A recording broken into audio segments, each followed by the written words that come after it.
सदस्य है तो सभी को नमो बुद्धाय, जय भीम।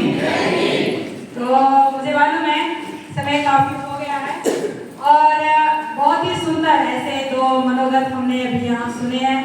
और जब भी हम ऐसी जर्नी को सुनते हैं तो वो हमें याद दिलाती है हमारी अपनी जर्नी, और वो याद यह भी दिलाती है कि जो यहाँ बैठे हैं तो उसमें से कुछ लोग आगे बढ़ रहे हैं।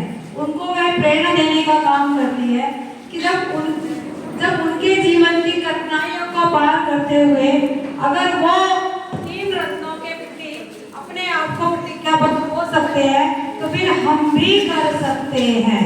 तो ये जो मनोगत का जो कार्यक्रम है इसके पीछे का जो हिस्सा है वो यही है कि उनको सुनना और उनसे प्रेरणा लेना। तो बहनों और भाइयों, हमने यहाँ देखा कि बहुत ही मैं पुण्यधानी जी को बहुत नजदीक से जानती हूँ। मेरी बहुत ही अच्छी वो दोस्त है, मेरी बहुत अच्छी फ्रेंड होने की वजह से मैंने उनके उतार और चढ़ाव को देखा है। मैंने अमिता मणि के उतार और चढ़ाव को देखा है। तो दोनों के जीवन से मैं बहुत अच्छे से परिचित हूँ और मैं इन दोनों को उनके आने वाले जीवन के लिए शुभकामनाएं देती हूँ और ये कहती हूँ, चाहे आग तूफान आए, चाहे सुनामी आए, पर ये ध्यान रखना अभी आप भीम पुत्री हैं और बुद्ध के धर्म को आगे ले जाने वाली ऐसी बुद्ध की बुद्ध पुत्रियां बनने का आपने उस कारवा को धारण किया है। तो ये तूफान और ये जो सुनामियां हैं ये जीवन में समस्याएं ना बने, ये जीवन में आपकी संधियां बन जाए और वो संधियां वो अपॉर्चुनिटी जो आपको इस छोर से आगे की छोर की ओर बहुत बेहतरीन से लेके जा सके। तो ये जो आपका भावी जो जीवन है इस भावी जीवन के लिए पुनः बहुत सारी शुभकामनाएं। मुझे मेरी जो टीम है उसने मुझे 20 मिनट दिए है। पहले ही मुझे मालूम नहीं था कि अमिता मणि इतना समय ले लेगी, हमें लगा था कि वो कम बोलेंगी लेकिन उन्होंने ज़्यादा समय लिया।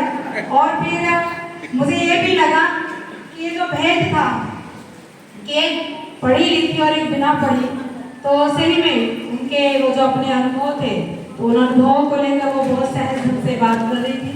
तो मैं यहाँ पर कुछ चंद ही शब्द का कहने वाली हूँ। जो मेरी हमारी जो टीम है जो चैप्टर है उसने जो मुझे जिम्मेदारियाँ दी तो उसमें से था कि आज का जो कंक्लूडिंग पॉइंट है या फिर आज का जो प्रवचन है उसको बोलने का। मैं ये सोच रही थी कि क्या बोलूँ। मैंने अपने चैप्टर की मैंने से पूछा, उन्होंने कहा कि शरण गमन के बारे में ही बातें हैं तो शरण गमन के बारे में कुछ बताया जाए। आप लोग देख रहे हैं कि उन्होंने अपने शरण गमन के बारे में बताया। उन्होंने कहा किस तरह से उन्होंने अपने शरण गमन को किया है। बनते बोलते हैं कि जो शरण गमन है उसका मतलब है कि शरण का मतलब है कि हम किसी ऐसे उच्च आदर्श के प्रति खुद को समर्पित करते हैं कि जहाँ जाने के बाद में जो संसार रूपी जो दुख है उस दुख को हम धीरे धीरे कम कर सकते हैं। और इस संसार में बुद्ध से सुरक्षित कोई भी ऐसी जगह नहीं है, ना पति ना पत्नी ना बच्चे ना घर ना नौकरी। ये सारी चीजें आपके जीवन को अच्छा तो बना सकते हैं, बुरा भी बना सकती है, ये भी अच्छा बुरा भी बना सकती है, अच्छा भी बना सकती है, पर ये शरण स्थान नहीं हो सकते। तो बुद्ध को ही शरण जाना है और वो जो शरण जाना है तो उसके अपने कुछ स्तर होते हैं। बनते नहीं बनते होते संरक्षित जी जो हमारे संघ के संस्थापक हैं, जिन्होंने सुंदर ऐसे संघ की निर्मित की है। वो कहते हैं कि मेरे से हो गया। वहाँ भी बंदे ने इस बात को कहा है कि मुझसे ये हो गया और उन्होंने इस बात को बताया है। तो ये जो शरण गमन है कि जैसे बुद्ध जन्मे मानव रूप में वैसे ही जन्मे हैं हम भी। जैसे उन्होंने मार्ग को परास्त किया, जीवन की कठिनाइयों को परास्त किया, वैसे ही परास्त कर सकते हैं हम भी। जैसे वो इस अकुशल मानसिक अवस्था से पूर्णतः बाहर आने के बाद में कुशल अवस्था का या कुशल इसका वो शिखर बने, वैसे ही बन सकते हैं हम भी, उच्चतम विकास कर सकते हैं हम भी। तो ये जो बात है ये बात शरण गमन से ही हो सकती है, इसके अलावा दूसरा कोई और रास्ता नहीं है। और ये बात आपने अभी यहाँ देखी है। तो शरण गमन के पहला स्तर है जिसको हम देखते हैं कि सांस्कृतिक शरण गमन। अभी 14 अप्रैल आई, बहुत सारे लोग सड़कों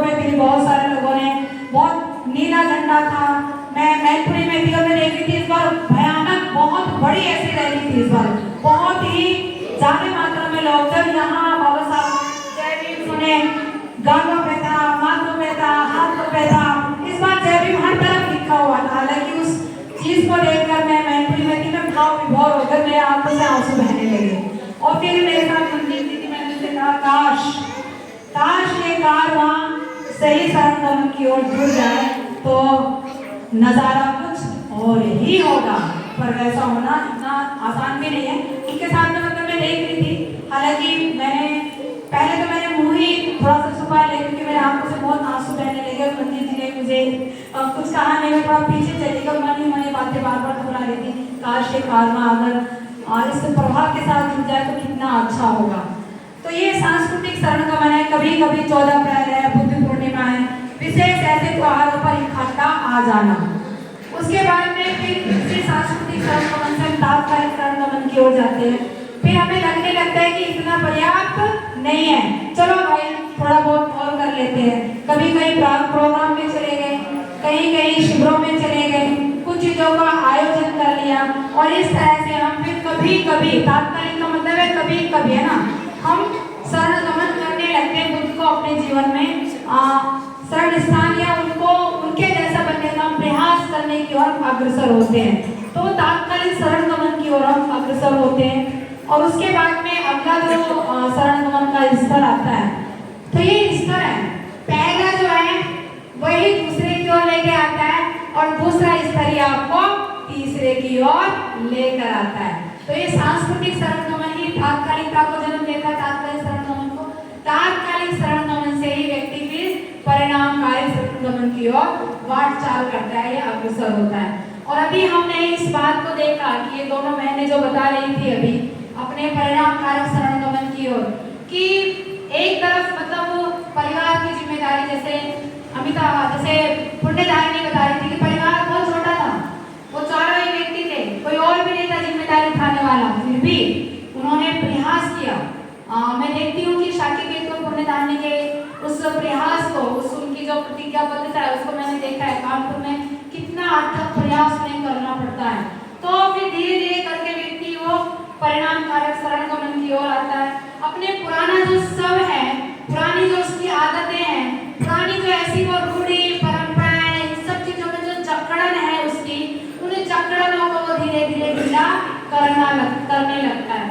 एक प्रकार से ऐसा कह सकते हैं कि वो जो बुद्ध गुण है, उन बुद्ध गुणों को अभी अपने अंदर विकसित करने के लिए वो प्रयास करने लगता है।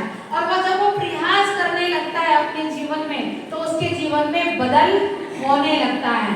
और वो बदल ऐसा नहीं है कि किसी को दिखाने के लिए करते हो कि भाई मुझे शिविर को जाना है किसी पर्टिकुलर व्यक्ति को दिखाने के लिए, ऐसा नहीं है। मुझे ध्यान साधना करनी है किसी को बताने के लिए, अभी वो बात खत्म हो गई है। अभी ध्यान साधना मुझे करनी है क्योंकि मेरा विकास करना है। मैत्री भावना ध्यान करने से मेरे अंदर का जो द्वेष है, मेरे अंदर की जो है कुशल मानसिक प्रवृत्ति है, द्वेष है, जैलसी है, ईर्ष्या है, गुस्सा है, चिड़चिड़ है, कुड़न है, इन सारी बातों के ऊपर हम कार्य करने लगते हैं। ये ऐसी वो बात जो मुझे कहीं चैन से रहने नहीं देती, सोने नहीं देती, बैठने नहीं देती, अकेले में सबके बीच में, अभी ऐसी उस बात से हम बाहर आने का प्रयास करते हैं। और मैत्री भावना उसकी वो पहली ऐसी बात है, मुझे लगता है कि पूरे संसार में बुद्ध ही ऐसे बड़े मनोवैज्ञानिक हुए हैं, बड़े वो ऐसे साइंटिस्ट हुए हैं जिन्होंने इस मैत्री भावना के ध्यान को बताया है। और ये मैत्री भावना का ध्यान किसी भी व्यक्ति के जीवन में अमूल पूरी तरह से, इसको अमल चूक परिवर्तन बोलते हैं, उसको लाने का काम करता है। तो इस तरह से भी वो जो पुरानी जो आदतें हैं हमारी, पुरानी जो हमारी अकुशल मानसिक प्रवृत्ति है, उन मानसिक प्रवृत्तियों में होता है स्वार्थी जीवन, उसमें हमारा होता है कभी कभी दिखावे का जीवन, वहाँ होता है हमारा वो हमारा जीवन होता है लोभी जीवन, अज्ञानी जीवन, मूर्खतापूर्ण कार्य करते हैं और मिथ्या दृष्टि में हम फंसे रहते हैं, गलत धारणाओं में हम फंसे रहते हैं। अभी धीरे धीरे करके हम उन सभी चीजों को तोड़ने का काम करने लगते हैं, उनको छोड़ने का हम काम करते हैं। और यही वो जो चीज है, तो ये चीज अभी दिखने लगती है, अभी उनके स्वभाव का बदलाव दिखने लगता है, वो सामने आने लगता है। अभी वो जो व्यक्ति पहले बहुत करता होगा, पहले जो चिड़चिड़ करता होगा अभी वो उतनी नहीं करता। मैंने कहा है परिणाम कारक सरंगमन, परफेक्शन नहीं बोला मैंने कि वो एकदम परफेक्ट हो गया, लेकिन अभी वो प्रक्रिया में आ गया है कि जहां पर अभी वो हो सकता है कि कभी कभी वो गुस्सा करे, पर पहले अगर 100% था तो अभी 50% हो गया है, अभी 50% में कमी आ गई है, और फिर यही धीरे धीरे आगे बढ़ेगा। इस बात पर विश्वास होता है, उसकी ध्यान साधना, उसका शिविरों में जाना। मुझे मालूम है कि हर बार का जो मित्र शिविर होते हैं या फिर जीएफआर के शिविर होते हैं उसमें एक बहुत बड़ा बदलाव हमें सभी लोगों में आता है। मैं देखती हूँ कि मैंने अपने जीवन में भी देखा कि ये जो जीएफआर के शिविर होते हैं, गहरे ऐसे शिविर होते हैं, उन शिविरों में कोई ही व्यक्ति ऐसा होता होगा कि जब वो शिविर में जाता है और जाने के बाद में वो खुद में इतना अपने अंदर को झांकने लगता है, उसे खुद की गलतियां खुद ही दिखने लगती हैं। कोई बाहर का व्यक्ति उससे कहता नहीं है, बल्कि स्वयं होकर कहने लगता मुझमें ये कमियां हैं, वो कमियां, और बड़ी सहजता से कल्याण मित्र के साथ बोलने लगता है। और कल्याण मित्र कहता है कि हाँ ये कमियां हैं, आपको समझ में आ रही तो आप उसके ऊपर धीरे धीरे काम करते हुए इससे उभर जाओगे। तो ये जो परिणाम कारक सरंगमन है, एक प्रकार से हमारा पुराना जो सेल है उस सेल को तोड़ने का हम काम करने लगते हैं। अगर बीज जो है, बीज में से अगर उसका वो ऊपर का जो आवरण है अगर वो नहीं टूटेगा तो क्या अंकुर फूटेगा? नहीं फूटेगा। तो वो अंकुर का फूटना ही बहुत महत्वपूर्ण है। अगर वो अंकुर फूट गया और उसको अगर आपने धीरे धीरे करके उसमें पानी डालने का काम कर दिया, जैसे कबीर साहब कहते हैं ना कि धीरे धीरे रे मना, धीरे धीरे सब होए, माली साचे सो घड़े, ऋतु आए फल होए। तो एक दिन ऋतु आएगी और उस पर फल भी लगेगा, लेकिन यही परिणाम कारक सरंगमन की शुरुआत होती है कि उसका उस बीज में से उस अंकुर का फूटना और उस पुराना जो उसका जो सौ था उस सौ से वो बाहर आने का प्रयास करने लगता है। तो एक प्रकार से बाबा साहब ने बुद्ध के धम्म में सत्थम्म क्या है, ये जो सारी बातें है ना, मन का जो मन है, मन की पवित्रता बनाए रखना, बाबा साहब बोलते हैं धम्म है। और फिर उसके आगे बाबा साहब उसमें बहुत सारी बातें बताते हैं, आप उसमें पढ़ सकते हैं। तो वो हमारे जीवन में परिवर्तन लाने वाली बातें होती हैं। तो हमारा जो जीवन है फिर वह परिवर्तित होने लगता है। और यहाँ मैं देखती हूँ कि यहाँ वो भेद नहीं है कि कोई पढ़ा लिखा या कोई अनपढ़, तो यहाँ पर वो दोनों भी बहुत अच्छे से अपना सरंगमन कर सकते हैं, दोनों भी अच्छे से ध्यान कर सकते हैं अपने जीवन की।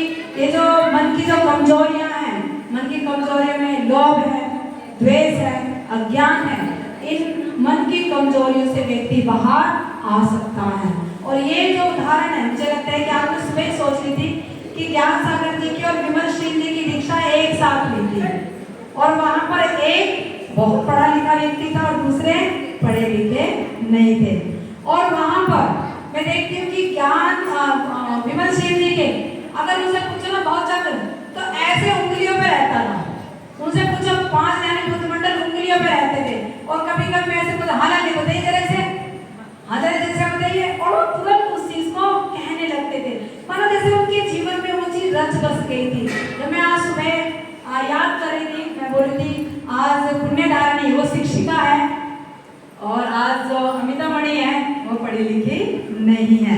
तो एक यहाँ पर अध्यापिका बैठी हुई है, उन्हीं के पास में एक वो व्यक्ति बैठी है जिनके जीवन में जिसे औपचारिक शिक्षा बोलते हैं वो औपचारिक शिक्षा नहीं है, पर परिणाम कारक सरंगमन की ये देन है कि दोनों ही क्या है, ब्रह्मचारिणी है, दोनों ही संघ के प्रति एक जैसे प्रतिज्ञाबद्धता है, दोनों के ही दिल में वो 3 रत्न है, दोनों ने ही 10 शीलों को अपने जीवन में धारण किया है, दोनों ने ही 4 वो जो प्रतिज्ञाएं हैं जो हम लोग दीक्षा के समय पे लेते हैं गुरुओं को, है ना, गुरुओं के प्रति प्रमाणिक रहकर मैं ये दीक्षा ग्रहण करती हूँ, मित्र और बंधुओं के प्रति सामंजस्य रखकर मैं ये दीक्षा ग्रहण करती हूँ, और सभी प्राणियों के हित में दीक्षा ग्रहण करती हूँ, और संबोधि प्राप्ति के लिए मैं ये दीक्षा ग्रहण करती हूँ। तो इन चारों जो प्रतिज्ञाओं को हम क्या करते हैं, दोनों ने भी एक जैसा लिया है। तो ये जो परिणाम कारक सरंगमन है ये बहुत महत्वपूर्ण है।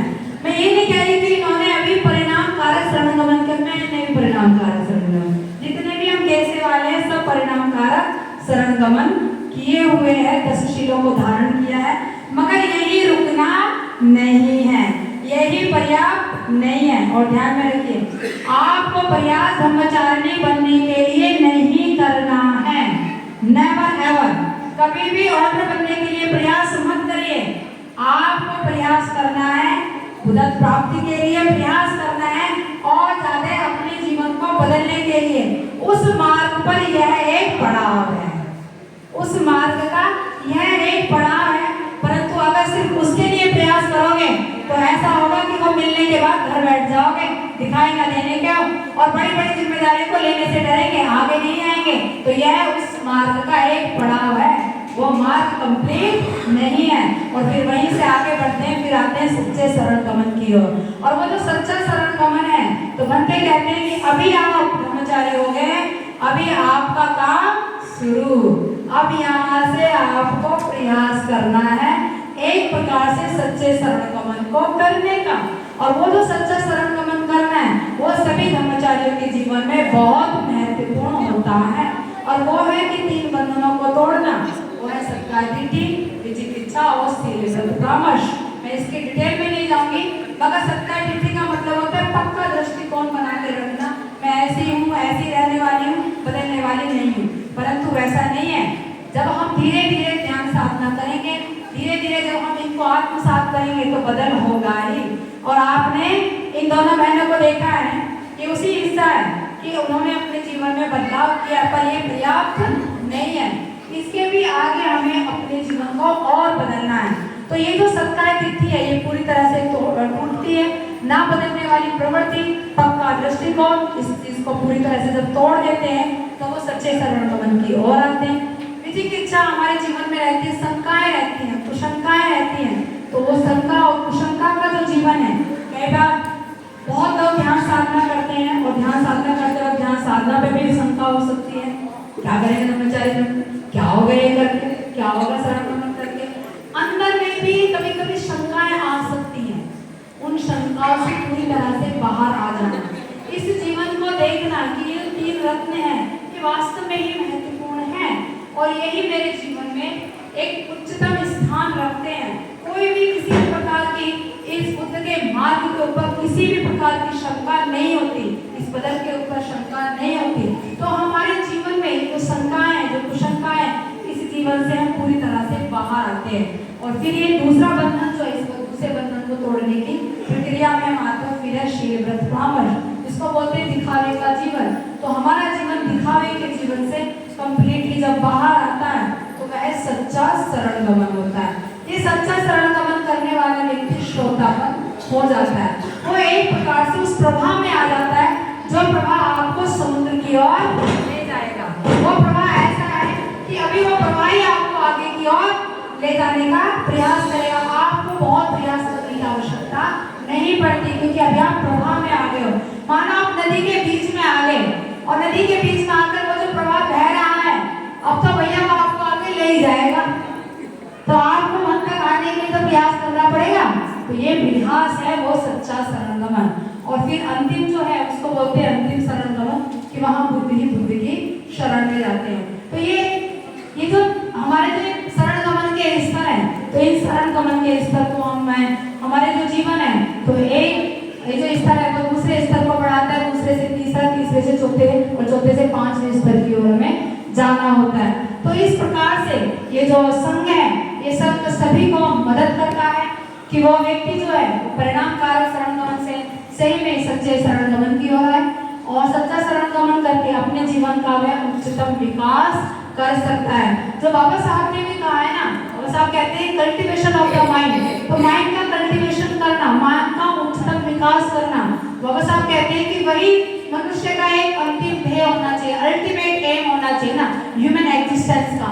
तो ह्यूमन एग्जिस्टेंस का वो जो अंतिम ध्येय है, तो वही है कि हम अंतिम शरण गमन की ओर जाएं। तो आप सभी लोग यहाँ पर उपस्थित हैं, मुझे लगता है कि कभी भी कहीं से भी किसी भी तरह से हम शरण गमन को कर सकते हैं। हर कठिन परिस्थितियां हमें और ज्यादा मजबूत करती हैं शरण गमन की ओर जाने के लिए। अभी मेरे कॉलेज में मुझे कहा गया 10 बजे बाबा साहब की जयंती सेलिब्रेट होगी, ऊपर से ये आए थे, आदेश आए थे सरकार की तरफ से, फिर बोला 11 बजे। फिर मुझे फोन करके कहा गया 12 बजे आइए, मैं 11:15 बजे पहुंची, पता चला 11 बजे प्रोग्राम खत्म कर दिया और मैं उसमें शामिल नहीं हो सकी। और बाबा साहब की सिर्फ मूर्ति रखी, फूल रखे और खत्म हो गई। मेरे साथ में मेरी दोस्त थी, मैं उन्हें बताई थी, मैंने कहा भाई ये गाना जो सुना है ना कि जब जब इश्क पे पहरा लगा इश्क और भी गहरा गहरा हुआ, तो मैंने कहा ऐसे कर रहे मेरे क्या कुछ ऐसा रोक करके मेरा ये और गहरा कर देंगे इस बात को। मेरी जो ये चीज है ना प्रतिज्ञाबद्धता, जब जब ये रोकेंगे, जब जब प्रतिज्ञाबद्धता और बढ़ जाएगी और गहरी हो जाएगी। तो मैंने कहा ये गाना मेरे लिए बना है, जब जब तुम रोकोगे, जब जब ये और बढ़ेगा और गहरा होगा।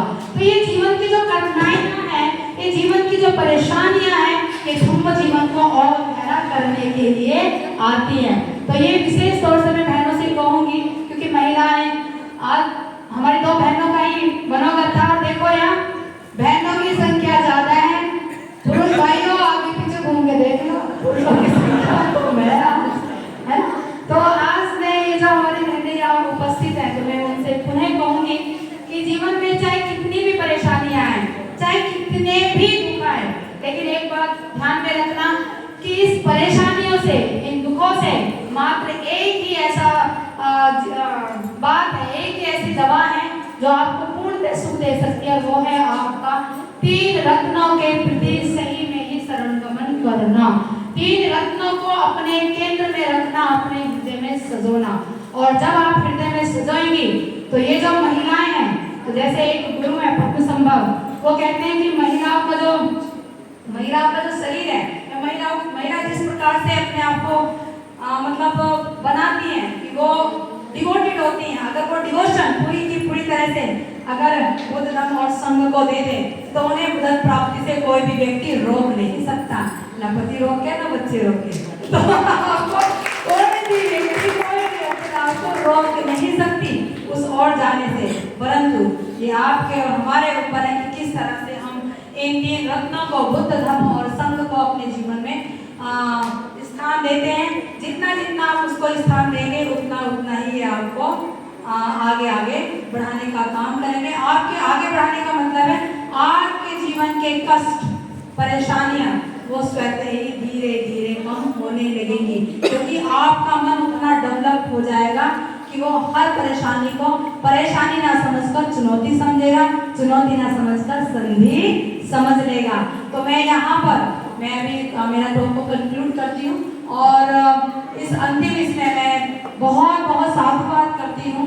सर्वप्रथम जो शाक्य केतु जी हैं कि उनकी वजह से आज हमें पुण्य धारणी मिली है। तो शाक्य केतु का बहुत बड़ा हाथ है।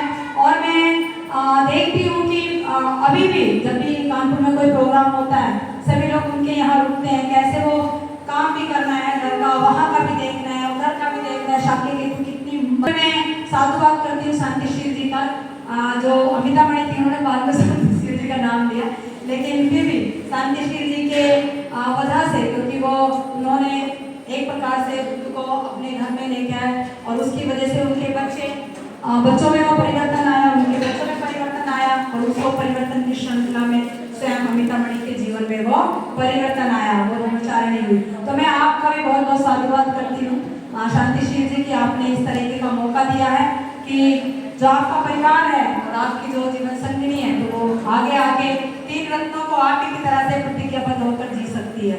और मैं इसी तरह से मैं यहाँ बैठे हुए जो हमारे बंधु हैं, मैं उनको भी बहुत ये मतलब उनसे मैं विनती करना चाहती हूँ कि सेम वैसे वो भी मदद करें कि जो उनके घर में प्रतिज्ञाबद्ध जीवन की ओर जा रही हैं, तो उनसे कहें कि चलिए आप आगे बढ़िए, मैं आपके साथ हूँ। और मुझे लगता है कि इस तरह से जब आप उनको साथ देंगे, तो आप ध्यान में रखिए कि वो आपके उस घर को बहुत सुंदर बना देंगी, जीवन को सुंदर बना देंगी और आप ही की तरह उस जीवन को अपने जीवन बना लेंगी।